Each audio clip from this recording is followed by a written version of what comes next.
Mexico 2012. The real Mexico.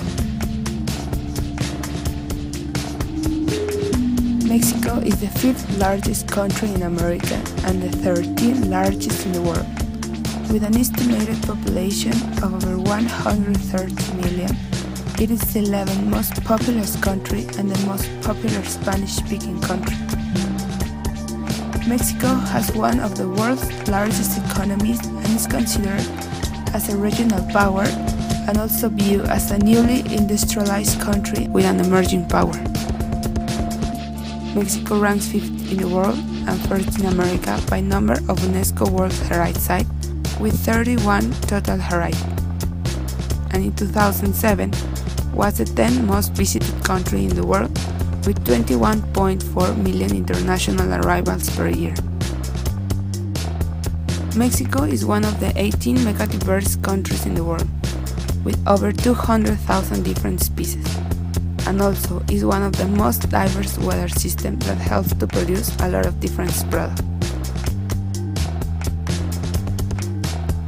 But if we are such a great place, why we still being a third country? Nowadays, we are living in a country with several problems.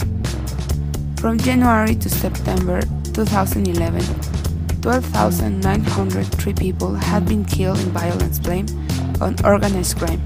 This means that 47,515 people have died in the 5 years of Mr. Calderon's presidency.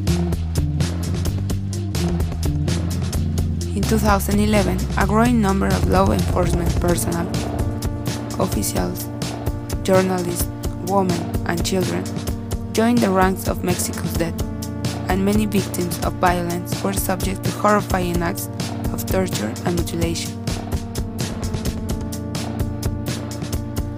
On average, for every day in 2011, 47 people were killed, 3 of whom were tortured, 1 of whom was decapitated, 2 of whom were women, and 10 of whom were young people whose lives were cut short by violence. At the start of the Calderon administration, there was 1 drug-related homicide every 4 hours. By 2011, the worst year on record, there was 1 every 30 minutes. Now, roughly half of all homicides in Mexico are attributable to drug violence. But this is not new, and also is not the only black hole in the history of Mexico, because this country has become what it is because of their people. With high levels of corruption in the police, judiciary, and government in general have contributed greatly to the crime problem, and it is a significant obstacle to Mexico achieving a stable democracy. On the other hand, the quality of educational outcomes in Mexico, as indicated by both national and international achievement tests, is very poor.